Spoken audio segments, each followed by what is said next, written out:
Manual do Guerrilheiro Urbano. Obra de Carlos Marighella. Observação aos letrados. A presente obra foi escrita em uma resposta de organização e formação de um corpo guerrilheiro, para impedir os crimes praticados com participação dos Estados Unidos da América contra a democracia brasileira por meio do Exército Brasileiro em 1964. Para eles você é livre para muitas coisas, como se drogar, ser um bêbado, e financiar um carro. Menos pensar. Prefácio.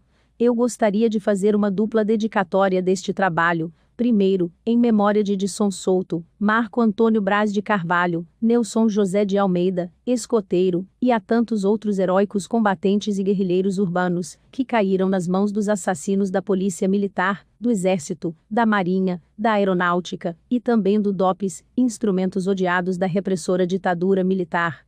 Segundo, aos bravos camaradas, homens e mulheres, aprisionados em calabouços medievais do governo brasileiro e sujeitos a torturas que se igualam ou superam os horrendos crimes cometidos pelos nazistas. Como aqueles camaradas cujas lembranças nós reverenciamos, bem como aqueles feitos prisioneiros em combate, o que devemos fazer é lutar. Cada camarada que se opõe à ditadura militar e deseja resistir fazendo alguma coisa, mesmo pequena que a tarefa possa parecer. Eu desejo que todos, que leram este manual, e decidiram que não podem permanecer inativos, sigam as instruções e juntem-se à luta agora. Eu solicito isto porque, baixo qualquer teoria e qualquer circunstâncias, a obrigação de todo revolucionário é fazer a revolução. Um outro ponto importante, é não somente ler este manual aqui e agora, mas difundir seu conteúdo. Esta circulação será possível, se aqueles que concordam com estas ideias façam cópias mimeografadas ou folhetos impressos, sendo que neste último caso, a própria luta armada será necessária. Finalmente, a razão por que este manual leva minha assinatura é que as ideias expressadas ou sistematizadas aqui refletem as experiências pessoais de um grupo de pessoas engajadas na luta armada no Brasil, entre os quais eu tenho a honra de estar incluído. De maneira que certos indivíduos não terão dúvidas sobre o que este manual diz, e podem sem demora negar os fatos, ou continuar dizendo que as condições para a luta armada não existem, é necessário assumir a responsabilidade do que é dito e feito. Portanto, anonimato torna-se um problema num trabalho como este. O fato importante é que existem patriotas preparados para lutar como soldados. A acusação de violência ou terrorismo sem demora tem um significado negativo. Ele tem adquirido uma nova roupagem, uma nova cor. Ele não divide, ele não desacredita, pelo contrário, ele representa o centro da atração. Hoje, ser violento ou um terrorista é uma qualidade que enobrece qualquer pessoa honrada, porque é um ato digno de um revolucionário engajado na luta armada contra a vergonhosa ditadura militar e suas atrocidades. Uma definição do guerrilheiro urbano, a crise estrutural crônica característica do Brasil de hoje, e sua resultante instabilidade política, são as razões pelo abrupto surgimento da guerra revolucionária no país. A guerra revolucionária se manifesta na forma de guerra de guerrilha urbana, guerra psicológica, ou guerra guerrilheira rural. A guerra guerrilheira urbana ou a guerra psicológica na cidade depende da guerrilha urbana. O guerrilheiro urbano é um homem que luta contra uma ditadura militar com armas, utilizando métodos não convencionais. Um revolucionário político e um patriota ardente, ele é um lutador pela libertação de seu país, um amigo de sua gente e da liberdade. A área na qual o guerrilheiro urbano atua são as grandes cidades brasileiras. Também há muitos bandidos, conhecidos como delinquentes, que atuam nas grandes cidades. Muitas vezes assaltos pelos delinquentes são interpretados como ações de guerrilheiros. O guerrilheiro urbano, no entanto, difere radicalmente dos delinquentes. O delinquente se beneficia pessoalmente por suas ações e ataca indiscriminadamente sem distinção entre explorados e exploradores, por isso há tantos homens e mulheres cotidianos entre suas vítimas. O guerrilheiro urbano segue uma meta política e somente ataca o governo, os grandes capitalistas, os imperialistas norte-americanos. Outro elemento igualmente prejudicial como delinquente, e que também opera no ambiente urbano, é o contra-revolucionário direitista que cria confusão, assalta bancos, joga bombas, sequestra, assassina e comete os crimes mais atrozes imagináveis contra os guerrilheiros urbanos, os sacerdotes revolucionários, os estudantes e os cidadãos que se opõem ao fascismo e buscam a liberdade. O guerrilheiro urbano é um inimigo implacável do governo e infringe dano sistemático às autoridades e aos homens que dominam e exercem o poder. O trabalho principal do guerrilheiro urbano é de distrair, cansar e desmoralizar os militares, a ditadura militar e as forças repressivas, como também atacar e destruir as riquezas dos norte-americanos, os gerentes estrangeiros e a alta classe brasileira.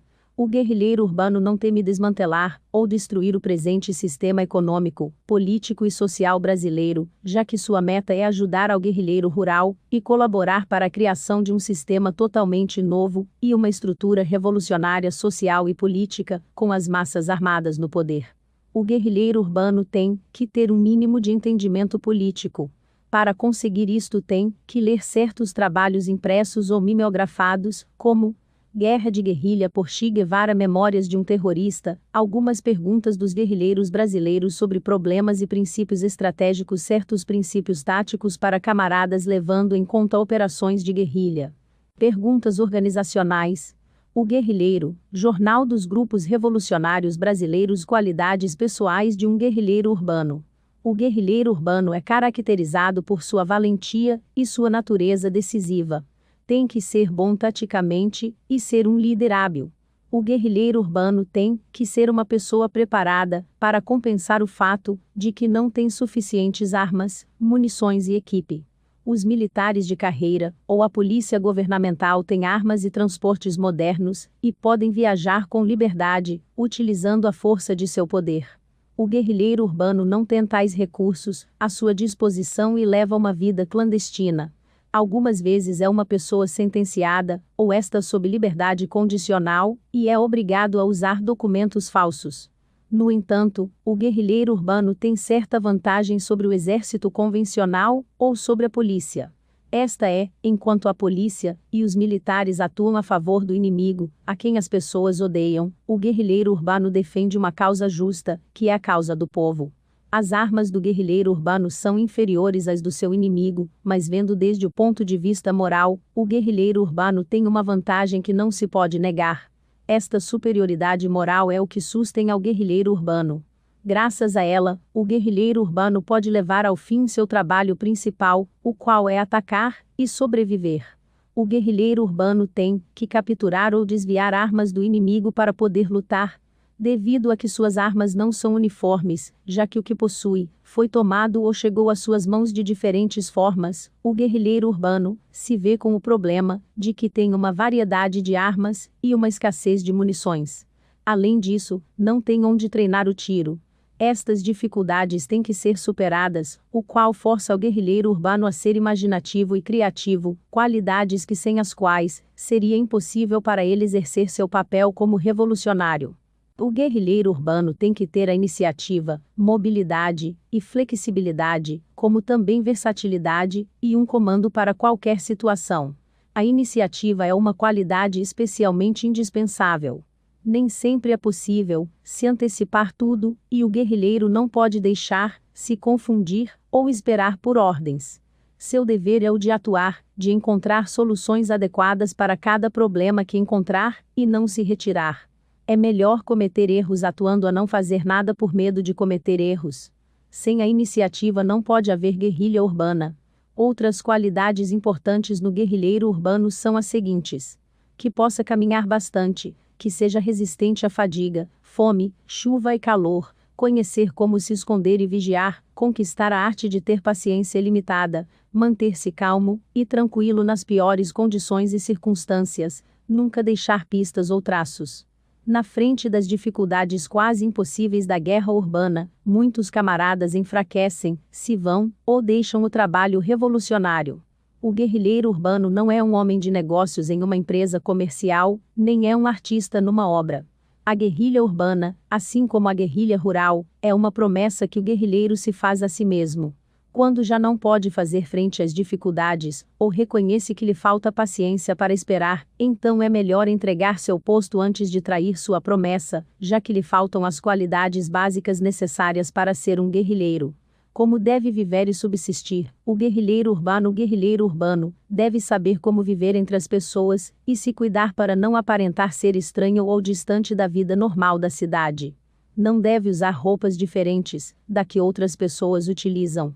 Roupas caras e elaboradas para os homens, ou para as mulheres, podem ser um impedimento para o guerrilheiro urbano, caso seu trabalho levar a bairros onde este tipo de roupa não seja comum. O mesmo serve se o trabalho for na ala inversa. O guerrilheiro urbano tem que viver do seu trabalho ou atividade profissional, se é conhecido ou procurado pela polícia, se está sentenciado, ou está sob liberdade condicional, tem que viver clandestinamente. Sob tais condições, o guerrilheiro urbano não pode revelar suas atividades a ninguém, já que isso é sempre e unicamente de responsabilidade da organização revolucionária a qual pertence. O guerrilheiro urbano tem que ter uma grande capacidade de observação, tem que estar bem informado a respeito de tudo, em particular dos movimentos de seu inimigo, tem que estar constantemente alerta, procurando, e ter grande conhecimento sobre a área em que vive, opera, ou através da qual se movimenta. Mas a característica fundamental e decisiva do guerrilheiro urbano é que é um homem que luta com armas. Dada esta condição, há poucas probabilidades de que possa seguir sua profissão normal por muito tempo, ou o referencial da luta de classes, já que é inevitável e esperado necessariamente o conflito armado do guerrilheiro urbano contra os objetivos essenciais. A exterminação física dos chefes e assistentes das Forças Armadas e da polícia. B. A expropriação dos recursos do governo e daqueles que pertencem aos grandes capitalistas, latifundiários e imperialistas, com pequenas expropriações usadas para o mantimento do guerrilheiro urbano individual e grandes expropriações para o sustento da mesma revolução.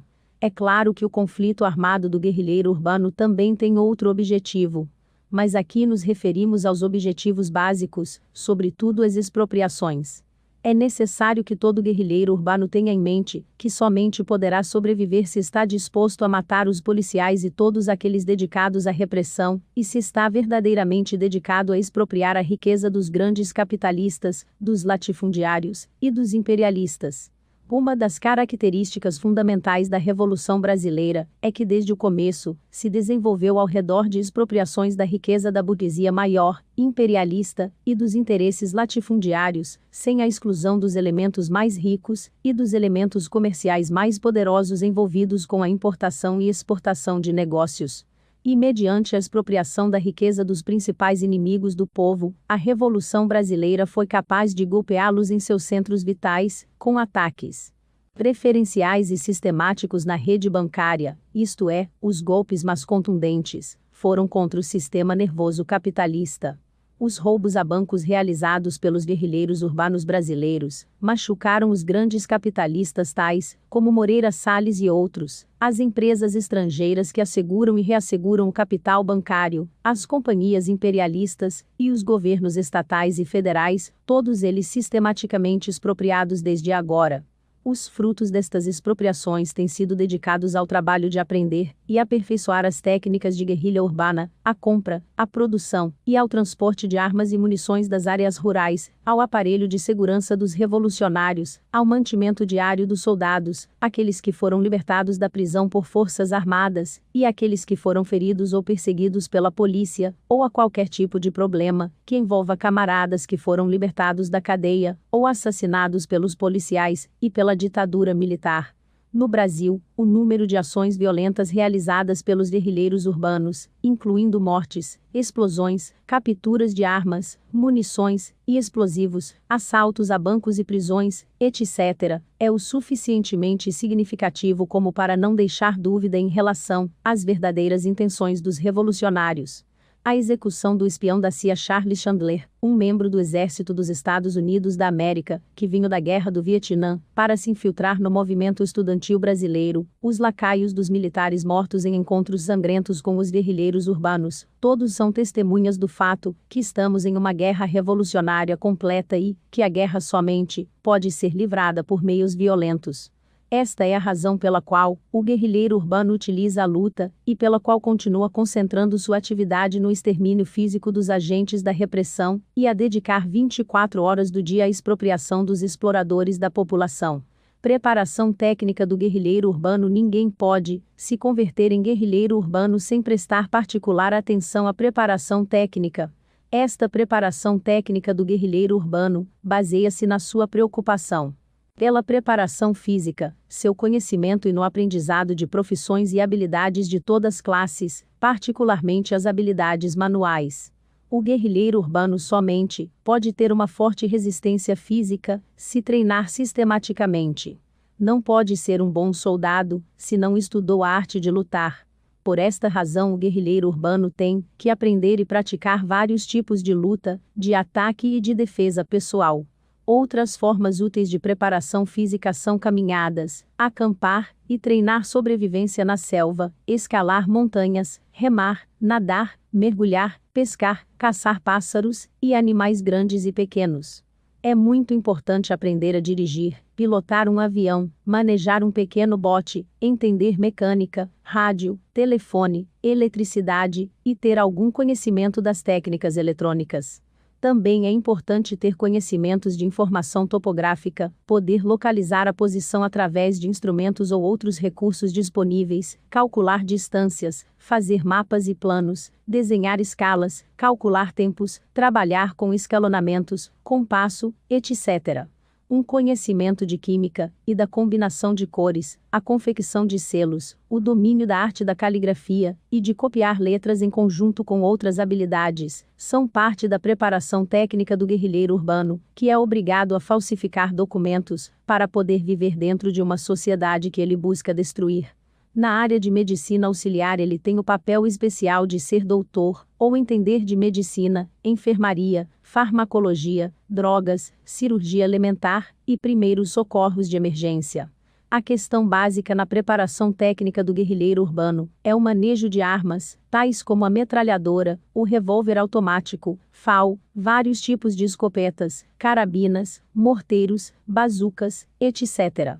O conhecimento de vários tipos de munições e explosivos é outro aspecto a considerar. Entre os explosivos, a dinamite tem que ser bem entendida.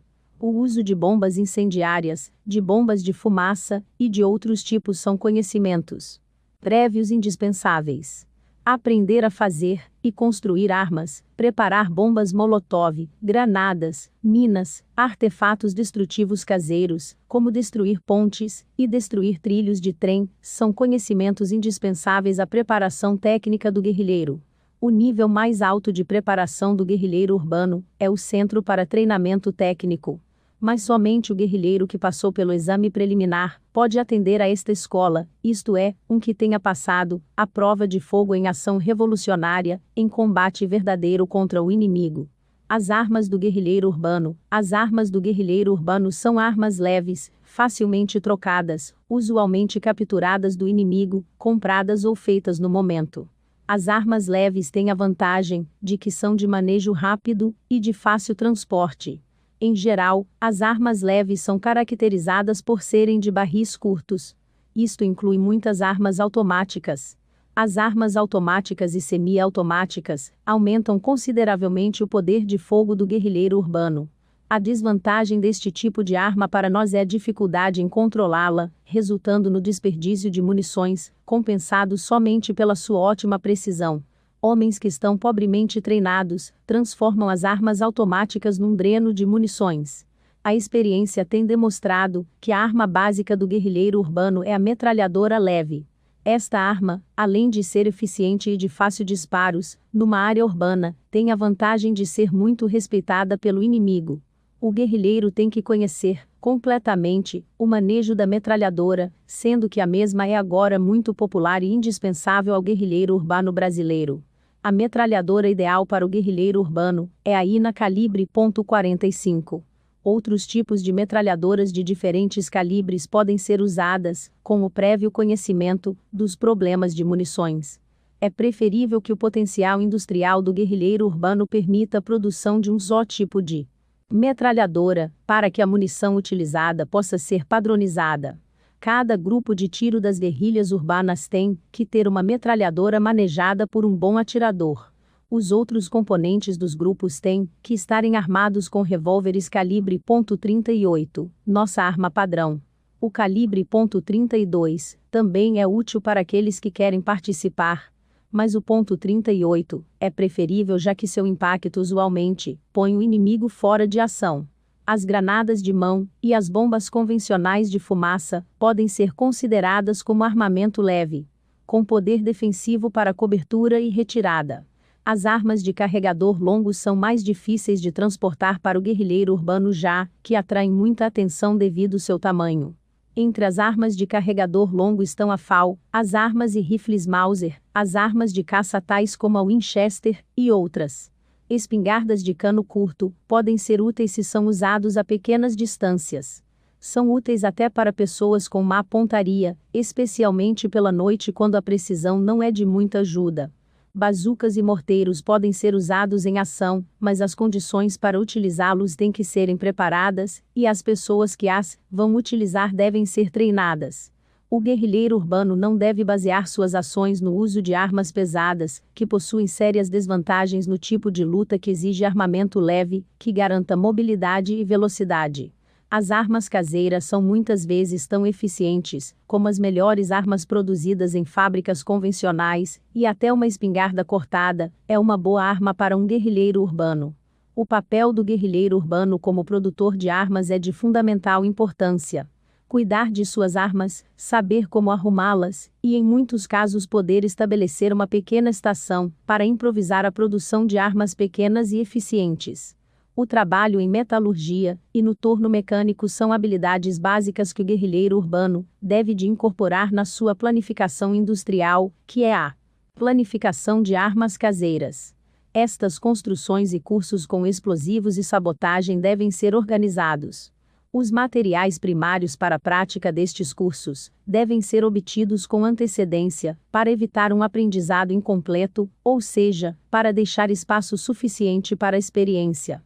Os coquetéis Molotov, gasolina e artefatos caseiros tais como caixas de tubos e latas, bombas de fumaça, minas, explosivos convencionais tais como dinamite e cloreto de potássio, explosivos plásticos, cápsulas de gelatina e munições de todo tipo são necessários para a missão do guerrilheiro urbano. O método de obter os materiais necessários e munições será o de comprá-los ou de levá-los pela força em expropriações planejadas e executadas especialmente. O guerrilheiro urbano terá o cuidado de não guardar explosivos e materiais por muito tempo já que podem causar acidentes, mas tratará de utilizá-los imediatamente em objetivos pré-selecionados. As armas do guerrilheiro urbano e sua habilidade de mantê-las constituem seu poder de fogo. Tomando vantagem do uso de armas e munições modernas, e introduzindo inovações no seu poder de fogo, e com a utilização de certas armas, o guerrilheiro urbano pode mudar muitas de suas táticas de guerra urbana. Um exemplo disto foi a inovação feita pelos guerrilheiros urbanos no Brasil, quando introduziram o uso da metralhadora nos ataques a bancos. Quando o uso massivo de metralhadoras uniformes se faz possível, haverá novas mudanças nas táticas de guerra urbana. O grupo de fogo, que utiliza armas uniformes e munições correspondentes, com apoio razoável para seu mantimento, alcançará um nível considerável de eficiência. O guerrilheiro urbano aumenta sua eficiência, à medida que aumenta seu potencial de tiro. O tiro. A razão para a existência do guerrilheiro urbano, a razão para a existência do guerrilheiro urbano, a condição básica para a qual atua e sobrevive, é o de atirar. O guerrilheiro urbano tem que saber disparar bem, porque é requerido por este tipo de combate. Na guerra convencional, o combate é geralmente a distância com armas de longo alcance. Na guerra não convencional, na qual a guerra guerrilheira urbana está incluída, o combate é a curta distância, muito curta. Para evitar sua própria extinção, o guerrilheiro urbano tem que atirar primeiro e não pode errar em seu disparo. Não pode desperdiçar suas munições, porque não tem grandes quantidades, por isso tem que economizar. Tampouco pode recarregar suas munições rapidamente, porque é parte de um grupo pequeno na qual cada guerrilheiro tem que se cuidar sozinho. O guerrilheiro urbano não pode perder tempo, e deve poder atirar de uma só vez. Um fato fundamental, que queremos enfatizar completamente, e cuja importância fundamental não pode ser subestimada, é que o guerrilheiro urbano não deve de disparar continuamente, utilizando todas suas munições. Pode ser que o inimigo não esteja disparando precisamente, e esteja esperando que as munições do guerrilheiro hajam gastado. Em tal momento, sem ter tempo para recarregar suas munições, o guerrilheiro urbano enfrentará uma chuva de fogo inimigo, e pode ser aprisionado ou morto. Apesar do valor do fator surpresa, que muitas vezes faz com que seja desnecessário o uso de suas armas, não pode ser permitido o luxo de entrar em combate sem saber atirar. Cara a cara com o inimigo, tem que estar em movimento constante de uma posição a outra, porque o ficar em uma só posição o converte num alvo fixo e, como tal, muito vulnerável. A vida do guerrilheiro urbano depende de atirar, na sua habilidade de manejar bem as armas de pequeno calibre, como também em evitar ser alvo. Quando falamos de atirar, falamos de pontaria também. A pontaria deve de ser treinada, até que se converta num reflexo por parte do guerrilheiro urbano. Para aprender a atirar e ter boa pontaria, o guerrilheiro urbano tem que treinar sistematicamente, utilizando todos os métodos de aprendizado, atirando em alvos, até em parques de diversão e em casa. Tiro e pontaria são água e ar de um guerrilheiro urbano. Sua perfeição na arte de atirar o fazem um tipo especial de guerrilheiro urbano, ou seja, um franco-atirador, uma categoria de combatente solitário indispensável em ações isoladas. O franco-atirador sabe como atirar a pouca distância ou a longa distância, e suas armas são apropriadas para qualquer tipo de disparo. O grupo de fogo, para poder funcionar, o guerrilheiro urbano tem que estar organizado em pequenos grupos, dirigidos e coordenados por uma ou duas pessoas, isto é o que constitui um grupo de fogo. Dentro do grupo de fogo tem que haver confiança plena entre os camaradas. O melhor atirador, e o que melhor sabe manejar a metralhadora, é a pessoa encarregada pelas operações. Quando existem tarefas planejadas pelo comando estratégico, estas tarefas tomam preferência. Mas não há tal coisa como um grupo de fogo sem sua própria iniciativa. Por esta razão é essencial evitar qualquer rigidez na organização, para permitir uma maior quantidade de iniciativa possível por parte do grupo de fogo. O velho tipo de hierarquia, o estilo do esquerdista tradicional, não existe em nossa organização. Isto significa que, à exceção da prioridade de objetivos designados pelo comando estratégico, qualquer grupo de fogo pode decidir em assaltar um banco, sequestrar ou executar um agente da ditadura, uma figura identificada com a reação, ou um espião norte-americano, e pode levar até o fim qualquer tipo de guerra de propaganda, ou de nervos em contra de um inimigo sem a necessidade de consultar o comando geral. Nenhum grupo de fogo pode permanecer inativo esperando ordens de cima. Sua obrigação é de atuar. Qualquer guerrilheiro urbano que quer estabelecer um grupo de fogo e começar a ação pode fazê-lo, e desta forma fazer-se parte da organização. Este método de ação elimina a necessidade de conhecer quem está realizando as ações, já que existe a livre iniciativa, e o único ponto de importância é aumentar substancialmente o volume da atividade guerrilheira, para desgastar ao governo e obrigá-lo à defensiva. O grupo de fogo é o instrumento de ação organizada. Com ele, as operações da guerrilha e as táticas são planejadas, lançadas e executadas com êxito. O comando geral conta com o grupo de fogo para realizar seus objetivos de natureza estratégica e para fazê-lo em qualquer parte do país. Por sua parte, ajuda os grupos de fogo com suas dificuldades e necessidades. A organização é uma rede indestrutível de grupos de fogo e de coordenações entre eles, que funciona simples e praticamente com o comando geral, e que também participam nos ataques, e organização que existe com o único propósito, simples e puro, de ação revolucionária. A logística do guerrilheiro urbano, a logística convencional, pode ser expressada com a simples fórmula CCM. C. Comida. C. Combustível. I. Equipamento. M. Munições. A lógica convencional se refere aos problemas de mantimento para um exército regular das Forças Armadas, transportada em veículos com bases fixas e linhas de fornecimentos. As guerrilhas urbanas, pelo contrário, não são um exército senão um pequeno grupo armado, fragmentado intencionalmente. Não possuem veículos nem bases fixas. Suas linhas de fornecimento são precárias e insuficientes, e não têm bases estabelecidas exceto no sentido rudimentar de uma fábrica de armas com uma casa. Enquanto que o objetivo da logística convencional é o fornecer as necessidades de guerra do exército, para reprimir a rebelião rural e urbana, as logísticas da guerrilha urbana têm como objetivo sustentar as operações e táticas, que não têm nada em comum com a guerra convencional, e que são dirigidas contra a ditadura militar e a dominação norte-americana do país. Para o guerrilheiro urbano, que começa do nada e não tem apoio ao princípio, as logísticas são expressas pela fórmula MDAME, que é: M. Mecanização. D. Dinheiro. A. Armas. M. Munições. I. Explosivos. As logísticas revolucionárias tomam a mecânica como uma de suas bases. No entanto, a mecânica é inseparável do motorista. O motorista da guerrilha urbana é tão importante como o experto em metralhadoras da guerrilha. Sem as máquinas não trabalham, e coisas como os automóveis e as metralhadoras, quando não trabalham, tornam-se objetos mortos. Um motorista experiente não se faz em um só dia, e seu aprendizado começa cedo.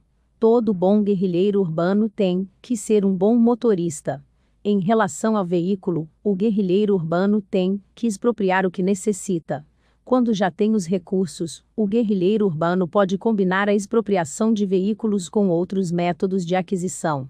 Dinheiro, armas, munições e explosivos, como também veículos têm que ser expropriados. O guerrilheiro urbano tem que roubar bancos e lojas de armas, e conseguir explosivos e munições, onde queira que os encontre. Nenhuma destas operações se realizam com um só propósito. No entanto, quando o assalto é somente pelo dinheiro, as armas dos guardas também são tomadas. A expropriação é o primeiro passo para a organização de nossas logísticas, que por si assume um caráter armado e permanentemente móvel. O segundo passo é o de reforçar e estender a logística, dependendo das emboscadas e armadilhas, em que o inimigo será surpreendido, e suas armas, munições, veículos e outros recursos capturados.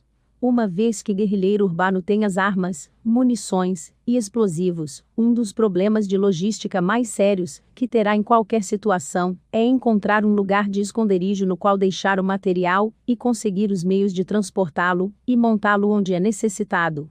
Isto tem que ser completado mesmo quando o inimigo estiver vigiando e tiver as estradas bloqueadas. O conhecimento que tem o guerrilheiro urbano do terreno, e os aparelhos que utiliza ou é capaz de utilizar, tais como os guias preparados especialmente e recrutados para esta missão, são os elementos básicos na solução do problema eterno de logística das forças revolucionárias. A técnica do guerrilheiro urbano em seu sentido mais geral, técnica é a combinação de métodos que o homem utiliza para executar qualquer atividade. A atividade do guerrilheiro urbano consiste em realizar guerra de guerrilha e guerra psicológica. A técnica do guerrilheiro urbano tem 5 componentes básicos.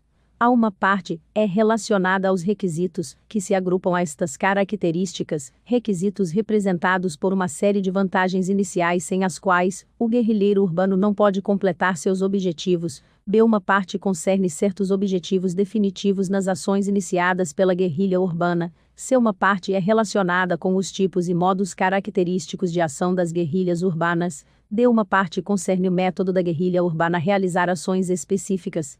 Características da técnica das guerrilhas. A técnica da guerrilha urbana tem as seguintes características.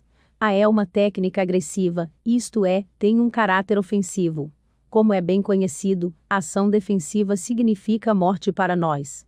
Já que somos inferiores ao inimigo em poder de fogo e não temos nem seus recursos, nem seu poderio, não podemos nos defender de uma ofensiva ou um ataque concentrado pelo exército.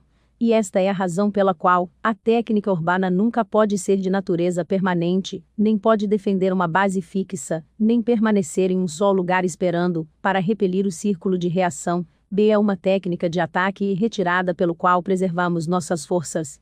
C. É uma técnica que busca o desenvolvimento das guerrilhas urbanas, cuja função é desgastar, desmoralizar e distrair as forças inimigas, permitindo o desenvolvimento e sobrevivência da guerrilha rural, que está destinada a um papel decisivo na guerra revolucionária.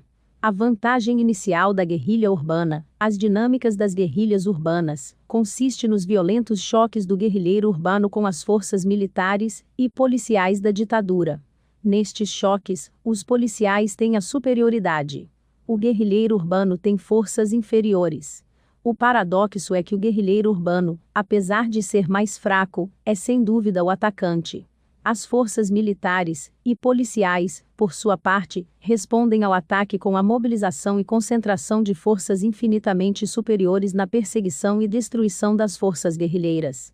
Somente se pode evitar a derrota quando se conta com as vantagens iniciais e sabe como explorar com o fim de compensar suas vulnerabilidades e falta de material. As vantagens iniciais são: a tem que tomar o inimigo de surpresa, a tem que conhecer o terreno de encontro melhor que o inimigo, a tem que ter maior mobilidade e velocidade que a polícia e as outras forças repressoras, a seu serviço de informação tem que ser melhor que o do inimigo, a tem que estar no comando da situação e demonstrar uma confiança tão grande que todos de nosso lado sejam inspirados e nunca pensem em hesitar, enquanto que os do outro bando estão atordoados e incapazes de responder. Surpresa para compensar por sua debilidade geral e falta de armas comparado com o inimigo, o guerrilheiro urbano utiliza surpresa. O inimigo não tem nenhuma forma de lutar contra a surpresa e se torna confuso ou é destruído. Quando a guerra de guerrilhas urbanas iniciou no Brasil, a experiência demonstrou que a surpresa era essencial para o êxito de qualquer operação de guerrilha. A técnica de surpresa baseia-se em 4 requisitos essenciais. Conhecemos a situação do inimigo, que vamos atacar usualmente por meio de informação precisa e observação meticulosa, enquanto que o inimigo não sabe se será atacado ou não sabe nada em relação ao atacante. Conhecemos a força do inimigo que será atacado, e o inimigo não sabe nada sobre a nossa. Se atacando por surpresa, nós economizamos e conservamos nossas forças, enquanto que o inimigo não é capaz de fazer o mesmo, e é deixado à mercê dos eventos. Determinamos a hora e o lugar do ataque, combinamos sua duração e estabelecemos o objetivo. O inimigo permanece ignorante de tudo isto. Conhecimento do terreno. O melhor aliado do guerrilheiro é o terreno, porque o conhece como a palma de sua mão. Ter o terreno como um aliado significa saber como utilizar suas irregularidades com inteligência, seus pontos mais altos e baixos, suas curvas, suas passagens regulares e secretas, áreas abandonadas, terrenos baldios, etc., tirando a vantagem máxima de tudo isto para o êxito das ações armadas, fugas, retiradas, encobrimento e esconderijos. Os lugares impenetráveis e os lugares estreitos, as ruas sob construção, pontos de controle de polícia, zonas militares e ruas fechadas, entradas e saídas de túneis, e aqueles que o inimigo possa bloquear, viadutos que devem ser cruzados, esquinas controladas pela polícia ou vigiadas, suas luzes e sinais, tudo isto tem que ser completamente estudado, para poder evitar erros fatais. Nosso problema é o de passar e saber onde e como esconder-nos, deixando o inimigo confuso em áreas que ele não conhece. O guerrilheiro urbano familiarizado com o terreno difícil e irregular, avenidas, ruas, estradas, entradas e saídas, esquinas dos centros urbanos, suas passagens e atalhos, os lotes vazios, suas passagens subterrâneas, seus tubos e sistemas de esgoto, pode cruzar com segurança pelo terreno não familiar para a polícia, onde podem ser surpreendidos em uma emboscada fatal em qualquer momento. Por conhecer o terreno, o guerrilheiro pode passar a pé, em bicicleta, em automóvel, 4x4 ou caminhão e nunca ser apanhado. Atuando em grupos pequenos com umas quantas pessoas, os guerrilheiros podem se reunir em uma hora em lugares determinados, prosseguindo o ataque, com novas operações de guerrilha, ou evadindo o círculo da polícia e desorientando o inimigo com sua audácia sem precedente. É um problema sem solução para a polícia, num terreno tipo labirinto do guerrilheiro urbano, prender alguém que não pode ver, ou tratar de fazer contato com alguém que não podem encontrar. Nossa experiência é que o guerrilheiro urbano ideal é alguém que opera em sua própria cidade e que conhece completamente a cidade e suas ruas, suas vizinhanças, seus problemas de trânsito e outras peculiaridades. O guerrilheiro estrangeiro, que vem à cidade na qual o terreno não é familiar para ele, é um ponto fraco, e se é designado para certas operações, pode colocá-la em perigo. Para evitar erros graves, é necessário que o primeiro conheça bem a localização das diferentes ruas. Mobilidade e velocidade. Para assegurar a mobilidade e a velocidade que a polícia não pode alcançar, o guerrilheiro urbano necessita dos seguintes pré-requisitos: A. Mecânicos. B. Conhecimento do terreno. C. Uma ruptura ou suspensão das comunicações e transportes do inimigo. D. Armamento leve. Há que ter cuidado na execução de operações, que duram escassamente uns momentos, e partindo do lugar em veículos, o guerrilheiro urbano faz uma retirada rápida, escapando da perseguição. O guerrilheiro urbano tem que saber o caminho em detalhe, e, neste sentido, tem que praticar o itinerário antes de tempo como treinamento, para evitar caminhos que não tenham saída, ou acabanando em engarrafamentos, ou terminar paralisado por construções do Departamento de Trânsito. A polícia persegue ao guerrilheiro urbano cegamente sem o conhecimento de que estrada ele vai tomar para sua fuga. Enquanto o guerrilheiro urbano foge rapidamente, porque conhece o terreno, a polícia perde a pista e dão por terminada a perseguição. O guerrilheiro urbano deve lançar suas operações longe das bases logísticas da polícia. Uma vantagem inicial deste método de operação é que nos coloca a uma distância razoável da possibilidade de perseguição, o que facilita a evasão. Em adição a esta precaução necessária, o guerrilheiro urbano tem que estar preocupado com o sistema de comunicação do inimigo. O telefone é o alvo primário, para prevenir o acesso inimigo à informação mediante a sabotagem de seu sistema de comunicações. Ainda tendo conhecimento da operação guerrilheira, o inimigo depende de transporte moderno para seu apoio logístico, e seus veículos necessariamente perdem tempo ao levá-lo pelo trânsito pesado das grandes cidades. É claro que o trânsito congestionado e perigoso é uma desvantagem para o inimigo, como também o seria para nós, se não estivéssemos adiantados em relação ao inimigo. Se queremos uma margem de segurança e estar seguros de não deixar pistas para o futuro, podemos adotar as seguintes medidas: A. Interceptar de propósito a polícia com outros veículos, ou por inconveniências casuais ou danos, mas neste caso o veículo em questão não deve ser legal, ou ter placas de licença verdadeiras. B. Obstruir a estrada com árvores caídas, pedras, valas, letreiros de trânsito falsos, estradas obstruídas ou desvios, e outros meios engenhosos. C. Colocar minas caseiras no caminho da polícia, utilizar gasolina, ou jogar bombas molotov para incendiar seus veículos. D. Disparar uma rajada de balas de metralhadora ou armas tais, como a FAL contra o motor e pneus dos veículos envolvidos na perseguição. Com a arrogância típica da polícia e das autoridades militares fascistas, o inimigo virá lutar com armas pesadas e equipamento, e com manobras elaboradas de homens armados até os dentes. O guerrilheiro urbano tem que responder a isto com armas leves facilmente transportáveis, para que sempre possa escapar com velocidade máxima, sem aceitar uma luta aberta. O guerrilheiro urbano não tem outra missão do que atacar e retirar-se. Nos exporíamos a derrotas mais contundentes, se nos sobrecarregamos com armamento pesado, e com o peso tremendo das munições necessárias para disparar, na mesma perdendo o presente precioso da mobilidade. Quando o inimigo luta contra nós a cavalo não temos desvantagem sempre, e quando temos veículos, o automóvel anda mais rápido que o cavalo. Desde o interior do automóvel, também temos o alvo do policial montado, derrubá-lo com metralhadora, revólver ou com coquetéis molotov e granadas. Por outro lado, não é tão difícil para um guerrilheiro urbano, a pé, fazer de um policial a cavalo um alvo. Acima de tudo, cordas estendidas ao longo de estradas, bolas de gude e rolhas, são métodos muito eficientes de fazer ambos caírem. A grande desvantagem do policial montado é que se apresenta ao guerrilheiro urbano como dois alvos excelentes: o cavalo e seu cavaleiro.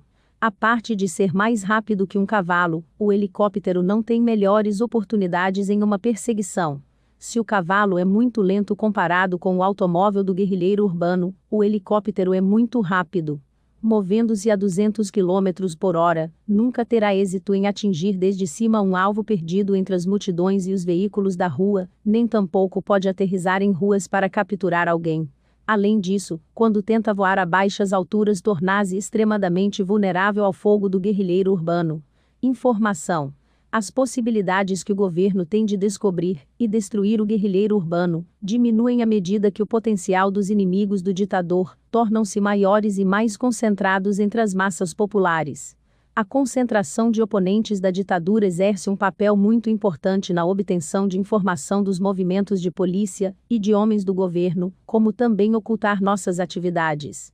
O inimigo pode ser enganado por informação falsa, o qual é pior para ele, porque independente de seu significado, as fontes de informação à disposição do guerrilheiro urbano são potencialmente melhores que as dos policiais.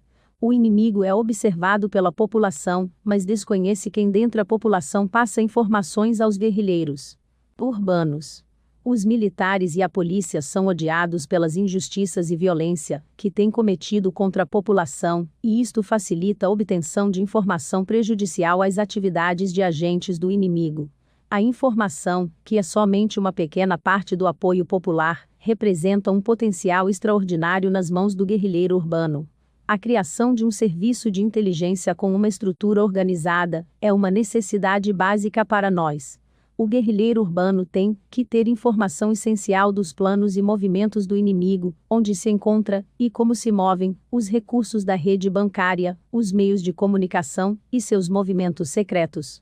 A informação confiável passada ao guerrilheiro urbano representa um golpe certeiro contra a ditadura. Não há forma de defender-se quando se enfrenta uma perda importante de informação, que põe em perigo seus interesses e facilita nosso ataque destrutivo. O inimigo também quer conhecer que passos estamos tomando para que possa nos destruir ou prevenir de atuar. Neste sentido, o perigo da traição está presente e o inimigo fomenta e nutre e infiltra espiões na organização. As técnicas do guerrilheiro urbano usadas contra esta tática do inimigo é de denunciar publicamente os traidores, espiões, informantes e provocadores. Já que nossa luta toma lugar entre as massas e depende de sua simpatia, enquanto que o governo tem uma má reputação devido à sua brutalidade, corrupção e incompetência, os informantes, espiões, traidores e a polícia vêm a serem os inimigos da população sem apoiadores, denunciados aos guerrilheiros urbanos e, em muitos casos, devidamente castigados. Por sua parte, os guerrilheiros urbanos não devem de evitar sua responsabilidade, uma vez que sabem quem é o espião ou informante, de liquidá-lo. Este é o método correto, aprovado pela população, e minimiza consideravelmente a incidência de infiltração ou espionagem inimiga. Para o completo êxito na batalha contra os espiões, é essencial a organização de um serviço de contra-espionagem ou contra-inteligência. No entanto, com respeito à informação, não pode ser reduzida a somente saber os movimentos do inimigo e evitar a infiltração de seus espiões. A informação tem que ser ampla, tem que incluir tudo, incluindo os dados mais significativos. Há uma técnica de obter informação, e o guerrilheiro urbano a tem que dominar. Seguindo esta técnica, a informação é obtida naturalmente, como uma parte da vida das pessoas. O guerrilheiro urbano, vivendo em meio da população e movendo-se entre eles, tem que prestar atenção a todo tipo de conversação e reações humanas, aprendendo a esconder seus interesses com grande juízo e destreza. Em lugares onde as pessoas trabalham, estudam e vivem, é fácil obter todo tipo de informação de pagamentos, negócios, pontos de vista, opiniões, estado de mente das pessoas, viagens, interiores de edifícios, oficinas e habitações, centros de operações, etc. A observação, investigação, reconhecimento e exploração do terreno também são fontes excelentes de informação. O guerrilheiro urbano nunca vai a nenhum lugar sem prestar atenção e sem precaução revolucionária, sempre alerta por se acontece algo.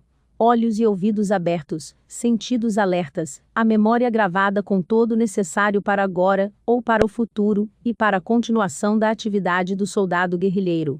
A leitura cuidadosa da imprensa com atenção particular aos órgãos de comunicação em massa, a investigação de fatos acumulados, a transmissão de notícias e tudo observado, uma persistência em ser informado, e em informando os outros, tudo isto compõe a questão intrincada e imensamente complicada de informação, que lhe dá ao guerrilheiro urbano a vantagem decisiva. Decisão não é suficiente para o guerrilheiro urbano ter a seu favor surpresa, velocidade, conhecimento do terreno e informação. Ele também deve demonstrar seu comando em qualquer situação, e uma capacidade de decisão sem a qual todas as demais vantagens lhe resultariam inúteis. É impossível levar ao fim qualquer ação, sem estar bem planejada, se o guerrilheiro urbano resulta ser indeciso, incerto ou irresoluto. Ainda uma ação que tenha sido começada com sucesso, pode terminar em derrota sem o comando da situação e a capacidade para tomar decisões falhar em meio à execução do plano. Quando este comando da situação e a capacidade para decisão estão ausentes, este vazio é preenchido pela hesitação e o temor. O inimigo toma vantagem desta falha e é capaz de liquidar-nos. O segredo para o sucesso de qualquer operação, simples ou complicada, fácil ou difícil, é o de confiar em determinados homens. No sentido estrito, não existe uma operação fácil. Tudo tem que ser realizado com o mesmo cuidado praticado em casos mais difíceis, começando com a eleição dos elementos humanos, que significa depender da liderança e capacidade de decisão em qualquer situação. Pode-se antecipar o resultado de uma ação pela forma em que os participantes atuam durante a fase preparatória. Aqueles que estão atrasados, que não fazem os contatos designados, são facilmente confundidos, esquecem coisas, deixam de completar os elementos básicos do trabalho, possivelmente são homens indecisos e podem ser um perigo. É melhor não incluí-los. A decisão significa colocar em prática o plano que foi idealizado, com determinação, com audácia e com uma firmeza absoluta. Somente basta uma pessoa que hesita perder tudo. Objetivos das ações de guerrilha urbana com suas técnicas desenvolvidas e estabelecidas. O guerrilheiro urbano baseia-se em modelos de ação que o conduzem a atacar e, no Brasil, com os seguintes objetivos: ameaçar triângulo no qual os sistemas de dominação do Estado brasileiro e norte-americano são mantidos no Brasil, um triângulo cujos pontos são Rio, São Paulo e Belo Horizonte, e cuja base é o eixo Rio-São Paulo, onde gigante complexo industrial, econômico, político, cultural, militar, policial que sustenta o poder decisivo do país está localizado. B. Debilitar os guardas locais, ou os sistemas de segurança da ditadura, dado o fato de que estamos atacando, e os militares defendendo, o qual significa capturando as forças governamentais em posições defensivas, com suas tropas imobilizadas, em defesa de todo o complexo de manutenção nacional, e com seu medo onipresente de um ataque em seus centros nervosos estratégicos, e sem saber onde, como e quando ir ao ataque. Se atacar em todos os lados, com muitos grupos armados diferentes, pequenos em números, cada um independente, e operando por separado, para dispersar as forças do governo em sua perseguição de uma organização extremadamente fragmentada em vez de oferecer-lhes à ditadura a oportunidade de concentrar suas forças repressivas na destruição de um sistema altamente organizado e estruturado operando em todo o país. De provar sua combatividade, decisão, firmeza, determinação e persistência no ataque contra a ditadura militar, para permitir que todos os inconformes sigam nosso exemplo e lutem com táticas de guerrilha urbana. Enquanto tanto, o governo, com todos os problemas, incapaz de deter as operações da guerrilha na cidade, perderão tempo e sofrerão desastres, o que finalmente ocasionará guerra às tropas, para poder vigiar os bancos, indústrias, armarias, barcas militares, televisão, escritórios norte-americanos, tanques de armazenamento de aço, refinarias de petróleo, barcos, aviões, portos, aeroportos, hospitais, centros de saúde, bancos de sangue, lojas, garagens, embaixadas, residências de membros preeminentes do regime, tais como ministros e generais, estações de polícia e organizações oficiais, etc. e aumentar os distúrbios dos guerrilheiros urbanos gradualmente em ascendência interminável de tal maneira que as tropas do governo não possam deixar a área urbana para perseguir o guerrilheiro sem arriscar abandonar a cidade e permitir que aumente a rebelião na costa, como também no interior do país. Para obrigar o exército e a polícia, com os comandantes e seus assistentes, a mudar a acomodação e tranquilidade relativa das barracas e seu relativo descanso, por um estado de alarme e tensão em aumento da expectativa de ataque, ou a busca de pistas que se desvanecem sem deixar traço algum, para evitar batalhas abertas e combate decisivo com as forças do governo, limitando a luta a ataques rápidos e breves com resultados relâmpagos. Para assegurar aos guerrilheiros urbanos um máximo de liberdade de ação e movimento sem ter que evitar o uso de violência armada, permanecendo firmemente orientado até o começo da guerra de guerrilha rural e apoiando a construção de um exército revolucionário para a libertação nacional. Sobre os tipos e natureza de modelos de ação para os guerrilheiros urbanos. Para poder alcançar os objetivos previamente enumerados, o guerrilheiro urbano está obrigado, em sua técnica, a seguir uma ação cuja natureza seja tão diferente e diversificada como seja possível. O guerrilheiro urbano não escolhe arbitrariamente este ou aquele modelo de ação. Algumas ações são simples, outras são complicadas. O guerrilheiro urbano sem experiência tem que ser incorporado gradualmente em ações ou operações, que correm desde as mais simples até as mais complicadas. Começa com missões e trabalhos pequenos, até que se converta completamente em um guerrilheiro urbano com experiência. Antes de qualquer ação, o guerrilheiro urbano tem que pensar nos métodos e no pessoal disponível para realizar a ação. As operações e ações, que demandam a preparação técnica do guerrilheiro urbano, não podem ser executadas por alguém que carece de destrezas técnicas. Com estas precauções, os modelos de ação que guerrilheiro urbano pode realizar são os seguintes: assaltos, b. invasões, c. ocupações, d. emboscadas e táticas de rua, f. greves e interrupções de trabalho, g. deserções, desvios, tomas, expropriações de armas, munições e explosivos, h. libertação de prisioneiros e execuções, j. sequestros, L. sabotagem, M. terrorismo, N. propaganda armada, U. guerra de nervos. Assaltos. O assalto é o ataque armado com o qual fazemos expropriações, libertamos prisioneiros, capturamos explosivos, metralhadoras e outras armas típicas e munições. Os assaltos podem ser realizados de noite ou de dia. O assalto de noite é usualmente o mais vantajoso às guerrilhas urbanas. A ideia é que o assalto seja executado de noite, quando as condições para um ataque de surpresa são mais favoráveis, e a obscuridade facilita a fuga e esconde a identidade dos participantes. O guerrilheiro urbano tem que preparar-se, no entanto, para atuar baixo qualquer condição, de noite ou de dia. Os alvos mais vulneráveis para o assalto são os seguintes: a bancos e estabelecimentos de crédito. B. negócios comerciais ou industriais, incluindo a produção de armas e explosivos. C. estabelecimentos militares. D. delegacias e estações de polícia e presídios. F. propriedade do governo. G. meios de comunicação de massa. H. escritórios e propriedades norte-americanas. I. veículos do governo, incluindo veículos militares, e da polícia, caminhões, veículos armados, carregadores de dinheiro, trens, barcos e aviões. O assalto em estabelecimentos são da mesma natureza, porque em cada caso a propriedade e os edifícios representam um alvo fixo. Os assaltos aos edifícios concebidos como operações de guerrilha variam de acordo a se são bancos, negócios comerciais, indústrias, acampamentos militares, delegacias, presídios, estações de rádio, armazéns de empresas imperialistas, etc. Os assaltos em VI assentam os LOS, carros blindados, trens, barcos, aviões, são de outra natureza, já que envolvem um alvo em movimento. A natureza da operação varia de acordo à situação e à possibilidade, isto é, se o alvo é estacionário ou móvel. Os carros blindados, incluindo veículos militares, não são imunes às minas.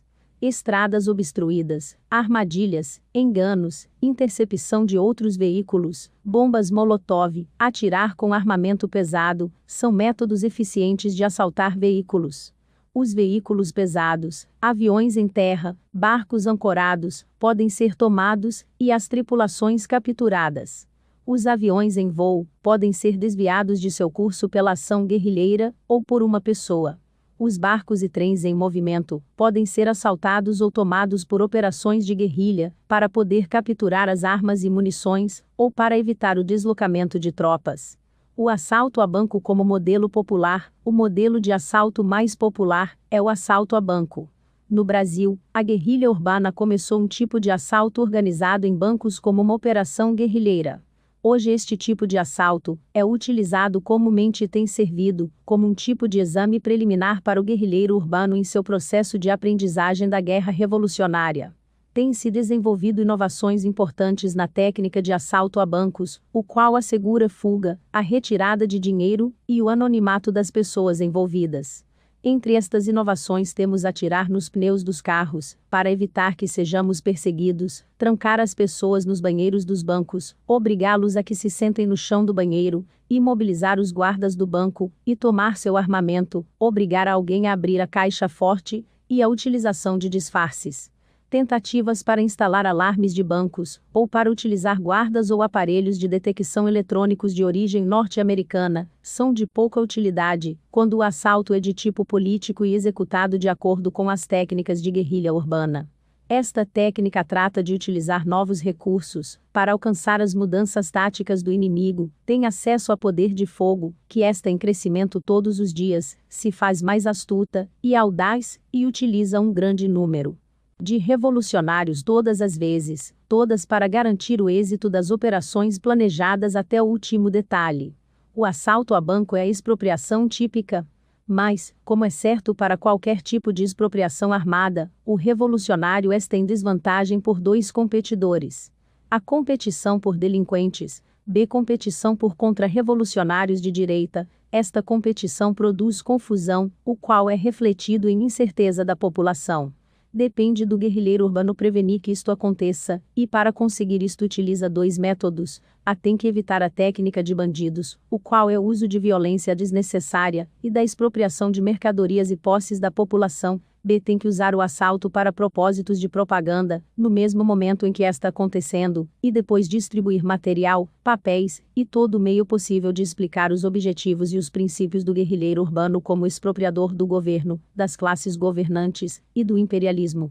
Batidas. As batidas são ataques rápidos em estabelecimentos localizados na vizinhança, ou até no centro da cidade, tal como unidades militares pequenas, delegacias, hospitais, para causar problemas, tomar armas, castigar e aterrorizar o inimigo, tomar represálias, ou resgatar prisioneiros feridos, ou aqueles hospitalizados baixo vigilância da polícia.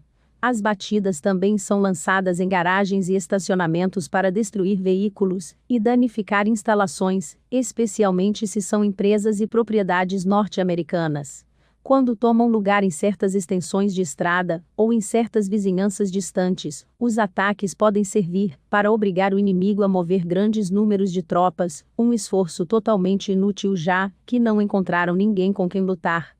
Quando são realizadas em certas casas, escritórios, arquivos ou escritórios públicos, seu propósito é de capturar ou buscar papéis secretos e documentos com os quais denunciar o envolvimento, os compromissos e a corrupção dos homens no governo, seus negócios sujos e as transações criminosas com os norte-americanos.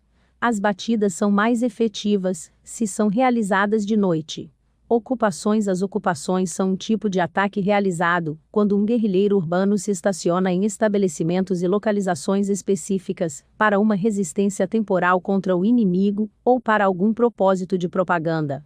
A ocupação de fábricas e escolas durante greves, ou em outros momentos, é um método de protesto, ou de distrair a atenção do inimigo. A ocupação das estações de rádio é para propósitos de propaganda. A ocupação é um método muito efetivo para a ação, mas, para prevenir perdas e danos materiais a nossas forças, é sempre uma boa ideia o contar com a possibilidade de retirada. Sempre tem que ser meticulosamente planejada e executada no momento oportuno. A ocupação sempre tem um limite de tempo, e enquanto mais rápido se realize, melhor. Emboscada. As emboscadas são ataques tipificados por surpresa, quando o inimigo é apanhado em uma estrada, ou quando faz que uma rede de policiais rodeie uma casa ou propriedade. Uma mensagem falsa pode trazer o inimigo a um lugar onde caia em uma armadilha. O objeto principal da tática de emboscada é de capturar as armas e castigá-los com a morte. As emboscadas para deter trens de passageiros são para propósitos de propaganda, e quando são trens de tropas, o objetivo é de eliminar o inimigo e tomar suas armas. O franco-atirador guerrilheiro é o tipo de lutador ideal especialmente para as emboscadas, porque pode se esconder facilmente nas irregularidades do terreno, nos trechos dos edifícios e dos apartamentos sob construção. Desde janelas e lugares escuros, pode mirar cuidadosamente a seu alvo escolhido. As emboscadas têm efeitos devastadores no inimigo, deixando-o nervoso, inseguro e cheio de temor. Táticas de rua. As táticas de rua são usadas para lutar com o inimigo nas ruas, utilizando a participação das massas contra ele. Em 1968, os estudantes brasileiros utilizaram táticas de rua excelentes contra as tropas da polícia, tais como marchar pelas ruas contra o trânsito e utilizar estilingues e bolas de gude contra a polícia montada.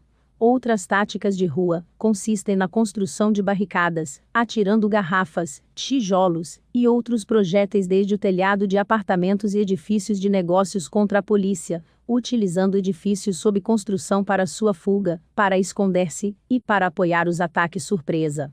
É igualmente necessário saber como responder às táticas do inimigo. Quando as tropas de policiais vêm protegidas com capacetes, para defender-se de objetos lançados, nos dividimos em duas equipes, uma para atacar o inimigo de frente, ou outra para atacá-lo desde a retaguarda, retirando uma medida, que o outro avança, para prevenir que o primeiro se converta em um alvo dos projéteis atirados pelo segundo. De igual forma é importante saber como responder a uma rede de polícias. Quando a polícia designa uma certa área, para que seus homens entrem em massa, para prender um manifestante, um grupo maior de guerrilheiros urbanos tem que rodear o grupo da polícia, desarmá-los, surrando-os e na mesma hora permitir que o prisioneiro fuja. Esta operação de guerrilha urbana se chama rede dentro de uma rede. Quando a rede policial se forma em um edifício de escola, uma fábrica, um lugar onde as massas se congregam, ou algum outro ponto, o guerrilheiro urbano não deve render-se, ou que o tomem por surpresa. Para assegurar que sua rede funcione, o inimigo se verá na obrigação de transportar a polícia em veículos e carros especiais, para ocupar pontos estratégicos nas ruas para invadir edifícios, ou locais selecionados. O guerrilheiro urbano, por sua parte, nunca deve de sair de um edifício ou uma área, ou entrar nela sem primeiro conhecer todas as saídas, a forma de romper o círculo, os pontos estratégicos que a polícia poderia ocupar, e as estradas que inevitavelmente conduzem até a rede, e deve apoderar-se de outros pontos estratégicos desde os quais possa golpear o inimigo.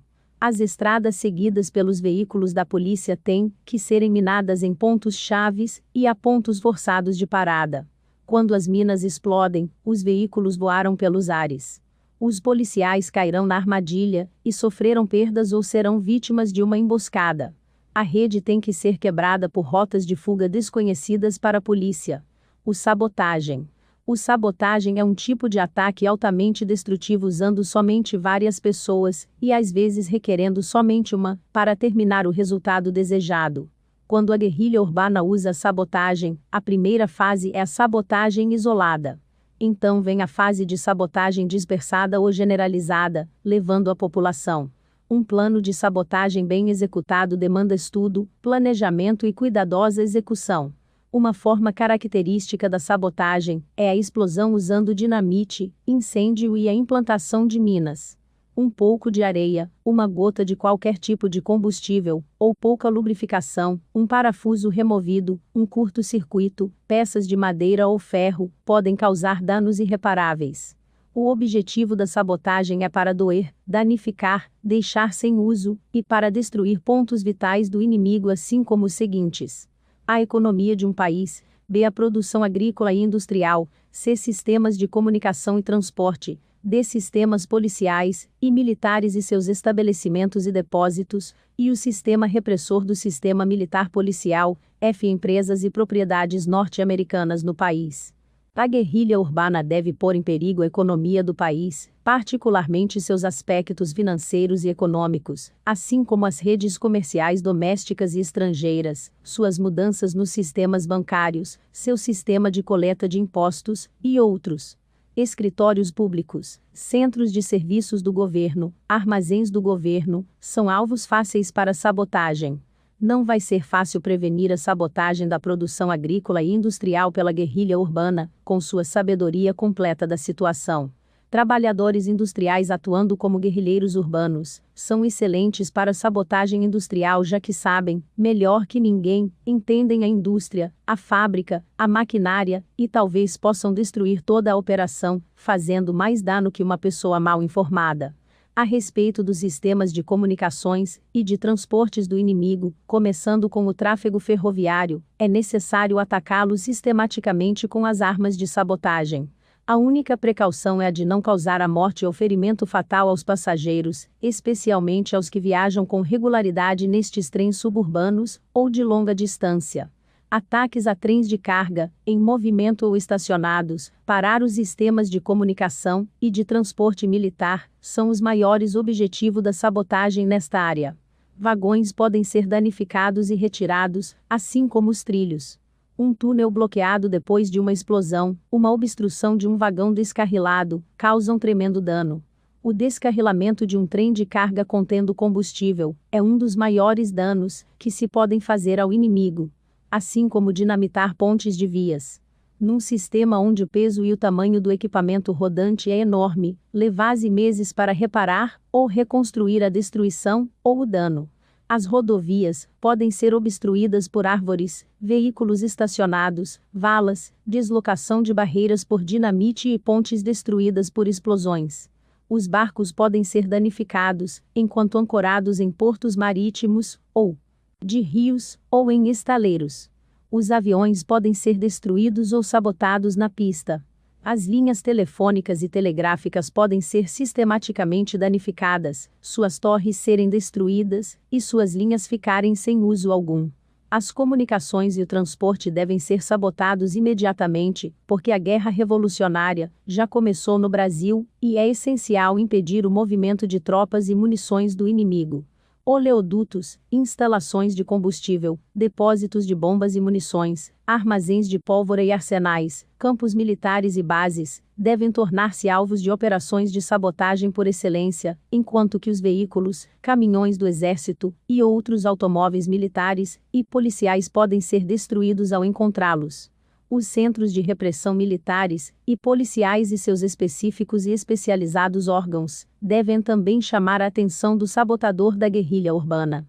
As empresas e propriedades norte-americanas no país, por sua parte, devem ser alvos tão frequentes de sabotagem que o volume das ações dirigidas sobrepasse o total de todas outras ações contra os pontos vitais do inimigo. Terrorismo.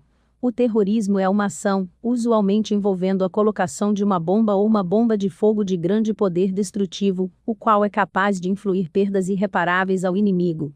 O terrorismo requer que a guerrilha urbana tenha um conhecimento teórico e prático de como fazer explosivos. O ato do terrorismo, fora a facilidade aparente na qual se pode realizar, não é diferente dos outros atos da guerrilha urbana e ações na qual o triunfo depende do plano e da determinação da organização revolucionária. É uma ação que a guerrilha urbana deve executar com muita calma, decisão e sangue frio. Ainda que o terrorismo geralmente envolva uma explosão, há casos no qual pode ser realizado execução ou incêndio sistemático de instalações, propriedades e depósitos norte-americanos, fazendas, etc. É essencial assinalar a importância dos incêndios e da construção de bombas incendiárias como bombas de gasolina.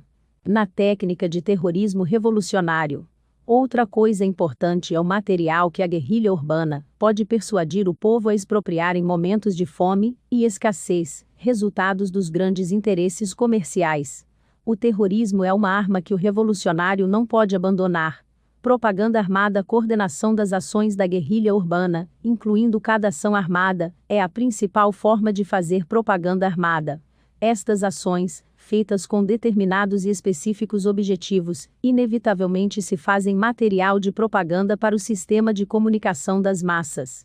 Assaltos a bancos, emboscadas, deserções, resgate de prisioneiros, execuções, sequestros, sabotagem, terrorismo e a guerra de nervos, são todos casos em ponto. Aviões com rotas de voo trocados pela ação revolucionária, barcos e trens em movimento assaltados e capturados por guerrilheiros, podem ser usados somente para efeitos de propaganda. Mas a guerrilha urbana nunca deve fracassar em instalar uma imprensa clandestina, e deve poder fazer cópias mimeografadas usando álcool ou pranchas elétricas ou outros aparelhos duplicadores, expropriando o que não pode comprar em ordem de produzir um jornal pequeno, panfletos, volantes e estampas para propaganda e agitação contra a ditadura. A guerrilha urbana comprometida com a imprensa clandestina facilita enormemente a incorporação de um grande número de gente na batalha revolucionária, abrindo um trabalho permanente para aqueles que desejam trabalhar com a propaganda revolucionária, mesmo que quando fazê-lo signifique trabalhar sozinho e arriscar sua vida como revolucionário.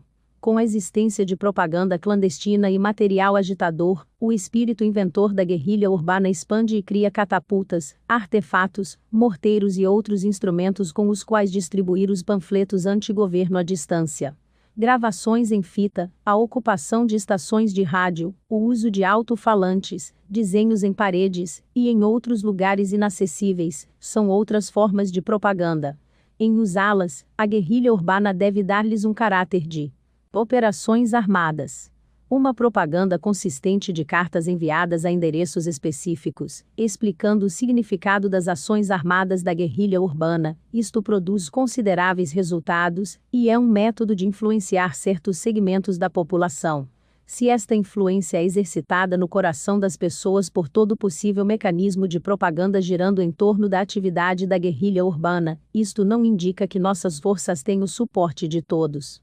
É suficiente ganhar o suporte de parte da população, e isto pode ser feito popularizando uma frase. Deixe que aquele que não quer fazer nada pelos revolucionários, faça nada contra. Guerra de nervos. A guerra de nervos ou guerra psicológica é uma técnica agressiva, baseada no direto ou indireto uso dos meios de comunicação de massas e notícias transmitidas oralmente com o propósito de desmoralizar o governo. Na guerra psicológica, o governo está sempre em desvantagem, porque impõe censura nas massas e termina numa posição defensiva por não deixar nada contrário infiltrar-se. Neste ponto desespera-se, envolve-se em grandes contradições e perda de prestígio, perde tempo e energias num cansado esforço ao controle, qual é sujeito a romper-se em qualquer momento. O objeto da guerra de nervos é para enganar, propagar mentiras entre as autoridades na qual todos podem participar, assim criando um ar de nervosismo, descrédito, insegurança e preocupação por parte do governo. Os melhores métodos usados pela guerrilha urbana na guerra de nervos são os seguintes: usando o telefone e o correio, para anunciar falsas pistas à polícia e ao governo, incluindo informação de bombas e qualquer outro ato de terrorismo em escritórios públicos e outros lugares, planos de sequestro e assassinato, etc., para obrigar as autoridades a cansar-se, dando seguimento à falsa informação que foi alimentada, permitindo que planos falsos caiam nas mãos da polícia para desviar sua atenção, plantar rumores para deixar o governo nervoso, explorando cada meio possível de corrupção, de erros e de falhas do governo e seus representantes, forçando-os a explicações desmoralizantes e justificações nos meios de comunicação de massas que mantêm baixo censura, e apresentando denúncias a embaixadas estrangeiras, às Nações Unidas, à Anunciatura do Papa e às comissões internacionais judiciais defensoras dos direitos humanos ou da liberdade de imprensa, expondo cada violação concreta e o uso de violência pela ditadura militar e fazendo conhecer que a guerra revolucionária irá continuar seu curso com perigos sérios para os inimigos da população.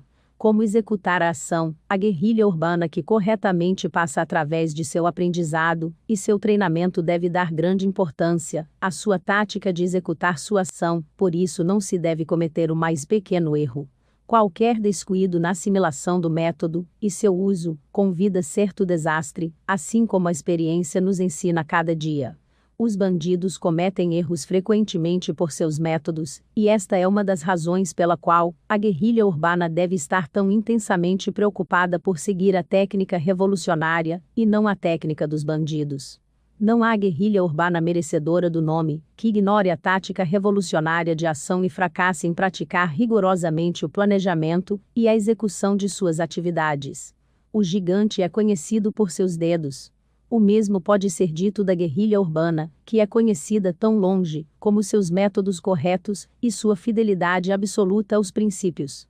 O método revolucionário de execução de uma ação é fortemente baseado no conhecimento e no uso dos seguintes elementos: a investigação de informação, observação e vigilância, reconhecimento ou exploração do terreno, estudo e tempo das rotas, e mapas, mecanização, cuidadosa seleção de pessoal, seleção do poder de fogo, e estudo e prática em êxito, êxito, disfarce, retirada, dispersão, libertação e troca de prisioneiros, eliminação de pistas, resgate de feridos. Algumas observações nas táticas. Quando não há informação, o ponto de saída do plano de ação deve ser investigação, observação e vigilância. Este método também dá bons resultados. Em qualquer evento, incluindo quando há informação, é essencial fazer observações para ver se a informação está a par com a observação ou vice-versa. Reconhecimento ou exploração do terreno, estudo e o tempo das rotas, são tão importantes que quando omitidos seria como tentar apunhalar no escuro. Mecanização, em geral, é um fator subestimado no método de conduzir uma ação. Frequentemente a mecanização é deixada para o fim, antes de que se faça algo sobre isso. Isto é um erro.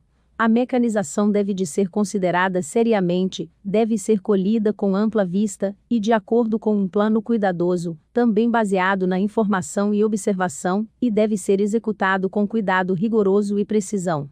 O cuidado, conservação, manutenção e camuflagem dos veículos expropriados são detalhes bem importantes da mecanização.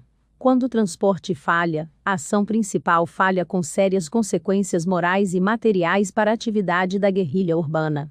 A seleção de pessoal requer grande cuidado para evitar a inclusão de pessoas indecisas e vacilantes, que, presentes com perigo, possam contaminar os outros participantes, uma dificuldade que deve ser evitada.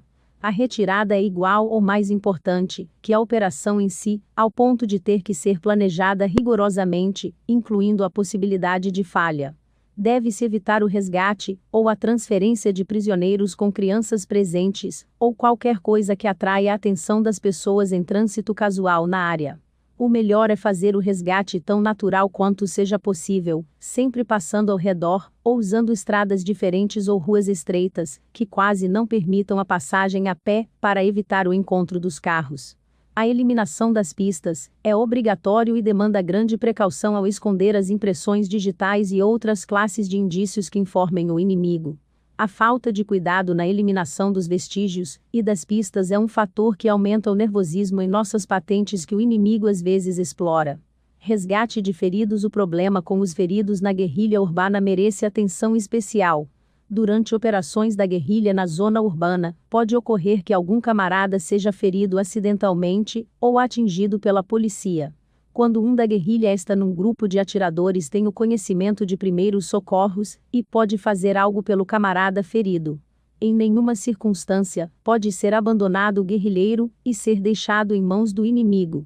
Uma das precauções que devemos tomar é de treinar a homens e mulheres em cursos de enfermaria, nos quais guerrilheiros podem matricular-se e aprender técnicas de primeiros socorros. O doutor da guerrilha urbana, estudante de medicina, enfermeiro, farmacêutico ou simplesmente uma pessoa treinada em primeiros socorros, é de necessidade numa batalha revolucionária moderna. Um pequeno manual de primeiros socorros para a guerrilha urbana, impresso, ou em mimeógrafo, pode ser compreendido por uma pessoa que tenha suficiente conhecimento. No planejamento ou execução de uma ação armada, a guerrilha urbana não pode esquecer a organização logística médica. Isto pode ser completado por meio de uma clínica móvel ou motorizada.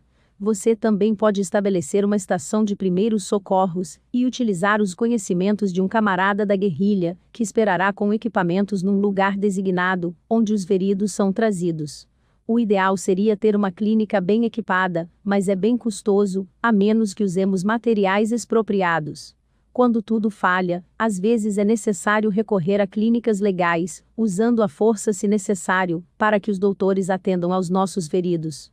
Na eventualidade que recorrermos a bancos de sangue, para comprar sangue ou plasma completo, não deveremos usar endereços legais, e certamente endereços onde feridos poderiam ser encontrados, porque eles estão baixo nossa proteção e cuidado. Nem deveríamos dar endereços destes que estão envolvidos no trabalho clandestino da organização que trabalham nos hospitais e nas clínicas de onde os colhemos. Essas preocupações são indispensáveis para cobrir qualquer pista. As casas onde os feridos ficam não pode ser conhecida por ninguém com exclusiva exceção de um pequeno grupo de camaradas, que estão responsáveis pelo tratamento e transporte. Cobertores, roupa ensanguentada, medicamentos e outros tipos de indícios de tratamento de um camarada ferido em combate com a polícia, deve ser completamente eliminado dos lugares que eles visitam para receber tratamento. Segurança da guerrilha. A guerrilha urbana vive em constante perigo da possibilidade de ser descoberta ou denunciada. O primeiro problema de segurança é ter certeza de que estamos bem escondidos e bem seguros, e de que há métodos seguros de manter-se fora do alcance da polícia. O pior inimigo da guerrilha, e o maior perigo que corremos, é a infiltração em nossa organização de um espião ou um informante. O espião apreendido dentro de nossa organização será castigado com a morte. O mesmo vai para o que deserta e informa a polícia. Uma boa segurança é a certeza de que o inimigo não tem espiões ou agentes infiltrados em nosso meio e não pode receber informação de nossos por meios distantes ou indiretos. A maneira fundamental para assegurarmos isto é de ser rigorosos e cautelosos no recrutamento. Nem é permitido alguém conhecer todos e tudo. Cada pessoa somente deve saber o que se relaciona com seu trabalho. Esta regra é o ponto fundamental no ABC da segurança da guerrilha urbana. A batalha a qual estamos enfrentando o inimigo é árdua e dificultosa, porque é uma luta das massas. Cada classe luta numa batalha de vida ou morte, quando as classes são antagônicas. O inimigo quer nos aniquilar, e luta para encontrar-nos e destruir-nos, assim que nossa grande arma consiste em esconder-nos dele e atacá-lo de surpresa. O perigo para a guerrilha urbana, que ele possa revelar-se por meio da imprudência, ou por meio da falta de classe vigilante. Não se admite que a guerrilha urbana dê seu próprio ou outro endereço clandestino ao inimigo, ou que fale muito. Anotações nas margens dos jornais, documentos perdidos, cartões de chamadas, cartas ou notas, todas estas são pistas para a polícia. Endereços e livros de telefones devem ser destruídos e não se deve escrever ou guardar papéis. É necessário evitar manter arquivos de nomes legais ou ilegais, informação biográfica, mapas e planos. Os pontos de contato não se deve escrever, mas simplesmente memorizá-los. O guerrilheiro que viola estas regras deve ser advertido pelo primeiro que se der conta, e se continuar, deve-se deixar de trabalhar com ele. A necessidade da guerrilha de mover-se constantemente, e a relativa proximidade da polícia, dadas as circunstâncias de uma rede policial estratégica, que está ao redor das 54 cidades, forças que adotam métodos variáveis de segurança dependendo dos movimentos do inimigo. Por esta razão é necessário manter um serviço de notícias diário perto do que o inimigo parece fazer, onde está a rede da polícia operando, e em que lugares eles vigiam. A leitura diária das notícias policiais nos jornais é uma grande função de informação nesses casos. A lição mais importante de segurança, sob nenhuma circunstância, permitir o mais remoto indício de relaxamento com a manutenção das medidas de segurança e regulamentos dentro da organização. A segurança da guerrilha deve ser mantida também e principalmente em casos de prisão. O guerrilheiro preso não pode revelar nada à polícia que possa prejudicar a organização. Não pode dizer nada que de pistas, como consequência, as prisões de outros camaradas, a descoberta de endereços e lugares de esconderijo, a perda de armas e munições. Os 7 pecados da guerrilha urbana. Assim como a guerrilha urbana aplica suas técnicas revolucionárias com rigorosidade e precisão, obedece às regras de segurança, ela ainda está vulnerável aos erros. Não há uma guerrilha urbana perfeita. O que se pode fazer é manter seu esforço em diminuir sua margem de erro, porque não é perfeita. Um dos métodos que podemos utilizar para diminuir a margem de erro é conhecer os 7 pecados da guerrilha urbana e tratar de evitá-los. O primeiro pecado da guerrilha urbana é a pouca experiência. A guerrilha urbana, cega por seu pecado, pensa que o inimigo é estúpido, não considera sua inteligência, crendo que tudo é fácil, e, como resultado, deixa pistas que podem causar seu desastre. Por sua pouca experiência, a guerrilha urbana pode sobreestimar as forças do inimigo, crendo que eles são mais fortes que ela.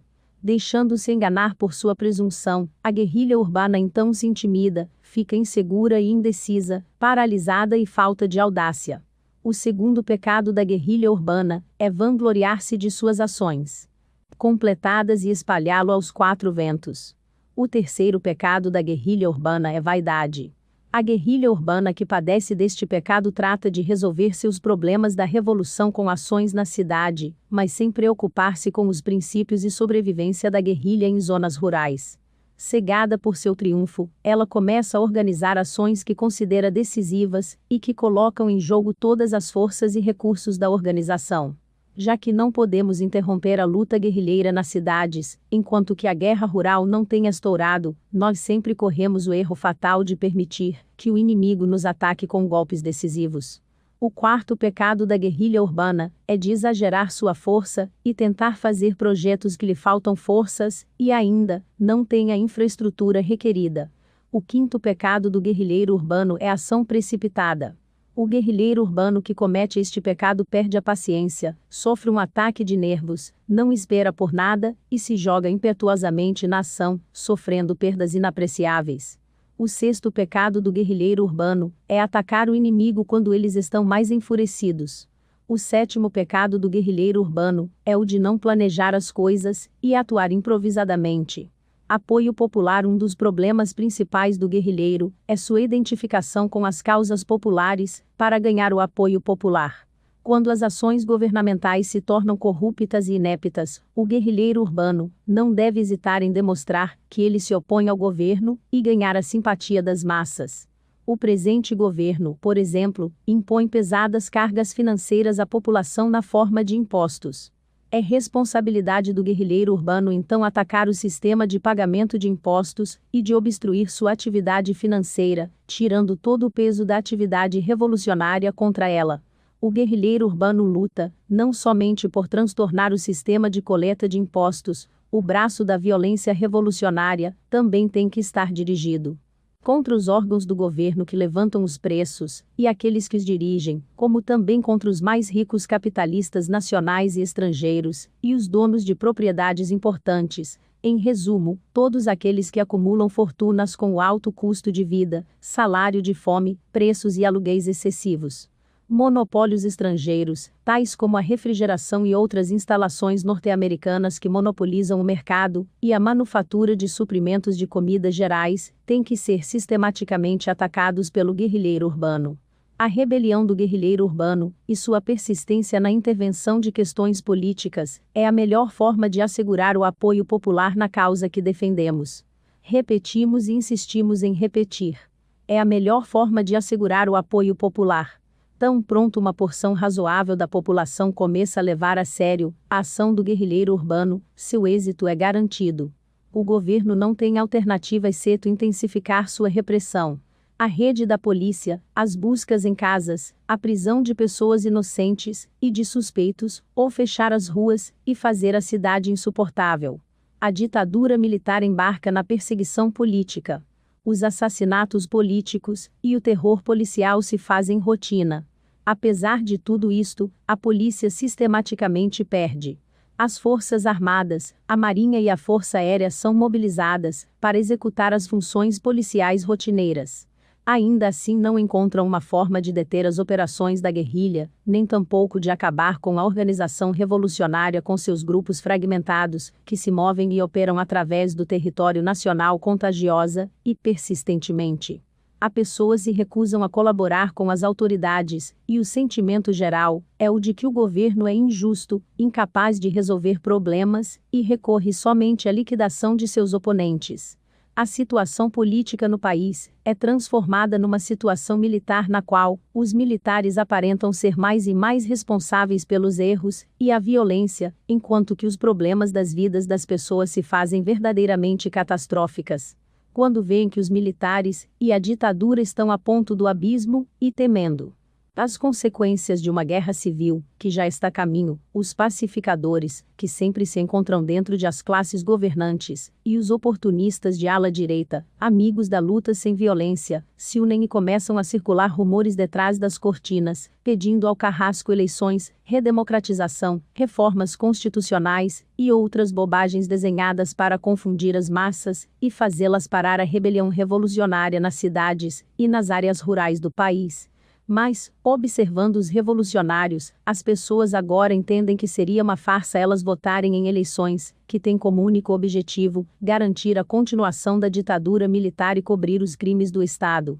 Atacando de coração esta falsa eleição, e a chamada solução política tão apeladora aos oportunistas, o guerrilheiro urbano tem que se fazer mais agressivo e violento, girando em torno da sabotagem, do terrorismo, das expropriações, dos assaltos, dos sequestros, das execuções, etc.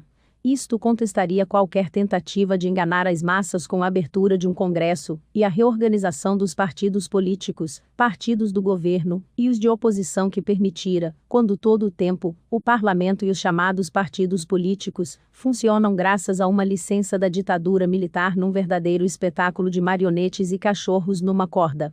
O papel do guerrilheiro urbano, para poder ganhar o apoio das pessoas, é o de continuar lutando, mantendo em mente os interesses das massas, e a intensificação de uma situação desastrosa no qual o governo tem que atuar.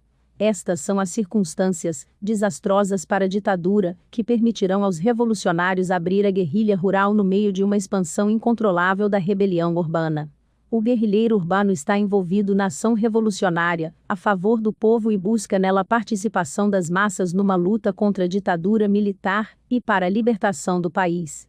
Começando com a cidade, e com o apoio do povo, a guerrilha rural se desenrola rapidamente, estabelecendo sua infraestrutura cuidadosamente, enquanto que a área urbana continua sua rebelião.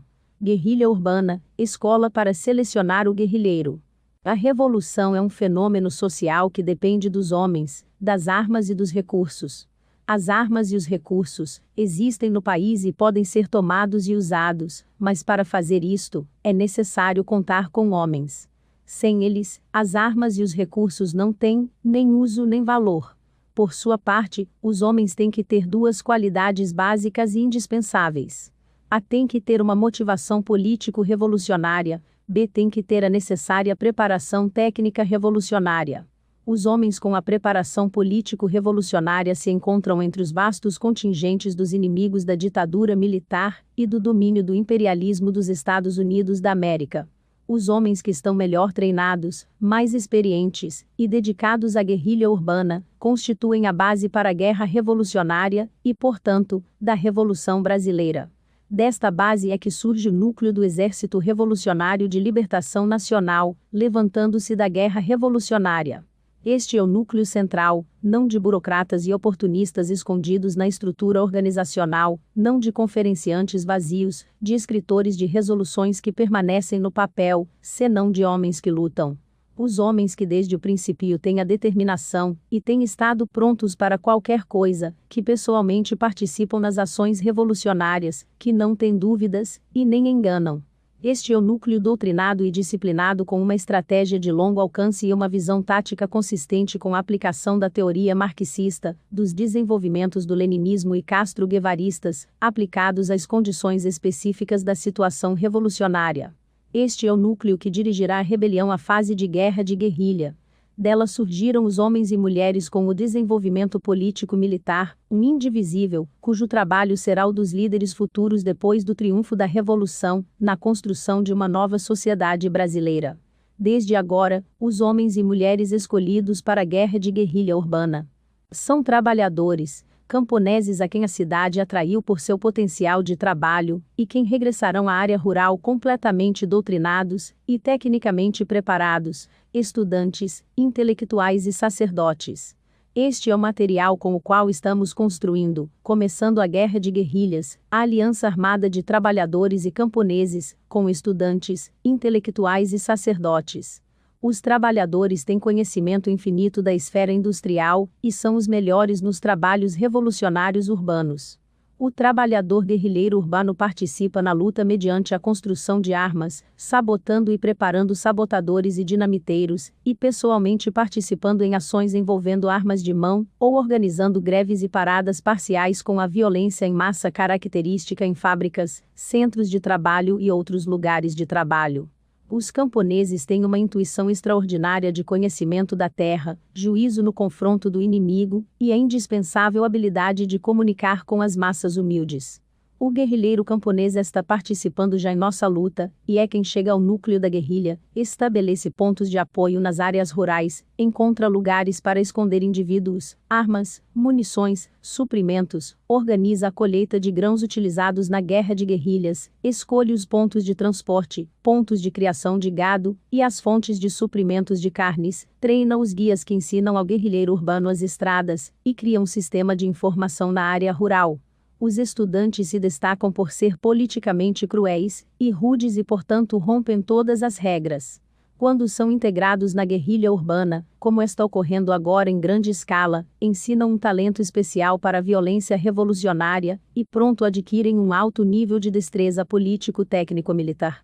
Os estudantes têm bastante tempo livre em suas mãos, porque são sistematicamente separados, suspendidos e expulsos da escola pela ditadura, e assim começam a usar seu tempo vantajosamente a favor de a revolução. Os intelectuais constituem a vanguarda da resistência aos atos arbitrários, às injustiças sociais e à inumanidade terrível da ditadura.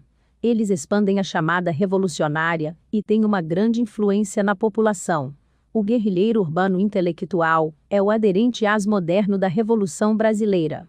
Os homens da igreja, isto é, aqueles ministros ou sacerdotes de várias hierarquias e denominações, representam um setor que tem habilidade especial para comunicar-se com o povo, particularmente os trabalhadores, camponeses e a mulher brasileira. O sacerdote, que é um guerrilheiro urbano, é um ingrediente poderoso na guerra revolucionária brasileira e constitui uma arma poderosa contra o poder militar e o imperialismo norte-americano. Com respeito à mulher brasileira, sua participação na guerra revolucionária, em particular na guerrilha urbana, tem sido distinguido por seu espírito lutador e tenacidade sem limite. Não é somente por sorte que tantas mulheres têm sido acusadas de participação nas ações de guerrilha contra bancos, centros militares, etc., e que tantas estão em prisões, enquanto que tantas outras ainda são procuradas pela polícia. Como uma escola para escolher o guerrilheiro, a guerra de guerrilha urbana prepara e coloca ao mesmo nível de responsabilidade e eficiência homens e mulheres, que compartilham os mesmos perigos de lutar, buscar suprimentos, servir como mensageiros ou corredores, ou motoristas, ou navegantes, ou pilotos de aviões, obtendo informação secreta e ajudando com a propaganda, ou o trabalho de doutrinação. Carlos Marighella, junho de 1969. Fim do livro.